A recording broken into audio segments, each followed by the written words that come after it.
मैं कांग्रेस हूँ, वही कांग्रेस जिसने 25,000 से अधिक हिंदुओं को मारने के बाद भी पाकिस्तान को 75 करोड़ रुपए दे दिए। मैंने देश के धर्म के आधार पर टुकड़े टुकड़े कर डाले और मेरा वोट बैंक बचा रहे, इसके लिए 3.5 करोड़ अल्पसंख्यकों को भारत में ही रहने दिया। मैंने ही सोमनाथ मंदिर के पुनर्निर्माण पर सरदार पटेल का विरोध कर हिंदुओं से पूजा करने का हक छीना, उन्हें भगवान शिव की पूजा करने से वंचित रखा। मेरा क्रोध या नफरत कह लो, वो इतनी बढ़ गई थी कि मैंने देश के राष्ट्रपति को भी सेवानिवृत्ति लाभ से वंचित रखा, सिर्फ इसलिए क्योंकि वो नेहरू की बात को नजरअंदाज कर सोमनाथ मंदिर की स्थापना में गए। मैंने आजादी के बाद से लेकर अब तक आरएसएस को बैन करने के लाखों प्रयास किए। वो हमेशा से मेरी आंखों में खटकते हैं, लेकिन मुझे मुस्लिम ब्रदरहुड पसंद है। मेरे ही कुकर्मों की वजह से संयुक्त राष्ट्र में भारत को दी गई वीटो पावर दुश्मन चीन के हाथों में चली गई, क्योंकि मेरी नजर में हिंदू चीनी भाई भाई हैं। मैं वही कांग्रेस हूँ जिसने हिंदू कोड बिल तैयार किया और सरदार पटेल के विरोध के बावजूद मैंने इसे केवल हिंदुओं पर प्रतिबंध लगाने के लिए पारित कर दिया। वो मैं ही थी जिसने जम्मू कश्मीर के माथे पर धारा 35 से 370 का कलम लगाया था।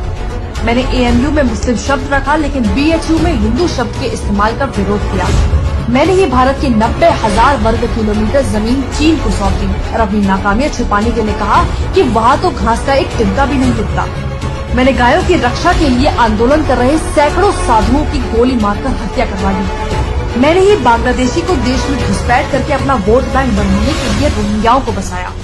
मैंने न केवल हमारी सेना द्वारा जीते गए भारत के अहम हिस्से POK को वापस उपहार में दे दिया, बल्कि पाकिस्तान की जेलों में बंद हमारे 54 बहादुरों की परवाह किए बिना पकड़े गए पाकिस्तान के 93,000 सैनिकों को भी लौटा दिया, क्योंकि बुज़दिली तो मुझे मेरे बड़ों से विरासत में मिली है।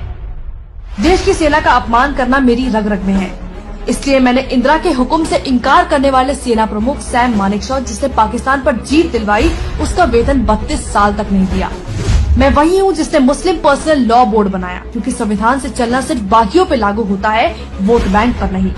मैंने ही देश में आपातकाल लगाकर लोकतंत्र का गला घोटने की कोशिश की। वो मैं ही थी जिसने संविधान में धर्मनिरपेक्ष शब्द को डाला, लेकिन फिर भी हज सब्सिडी देने में कतराई नहीं, और आज भी उसका दुरुपयोग करने में मुझे कोई शर्म नहीं है।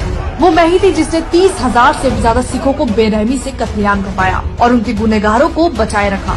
गरीबी हटाओ का नारा देकर देश को गरीब बना दिया और देश का सोना गिरवी रखवा दिया।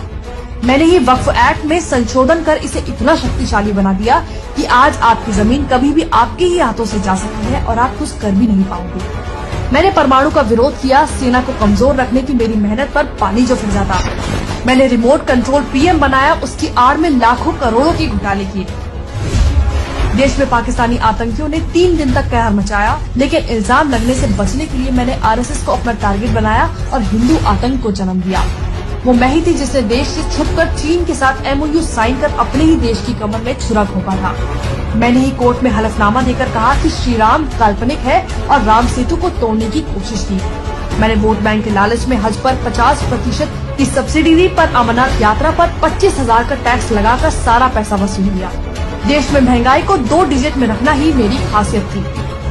मैंने CAA पर लोगों को गुमराह कर उसका विरोध किया, जिससे देश की करोड़ों की सरकारी प्रॉपर्टी को नुकसान पहुंचा।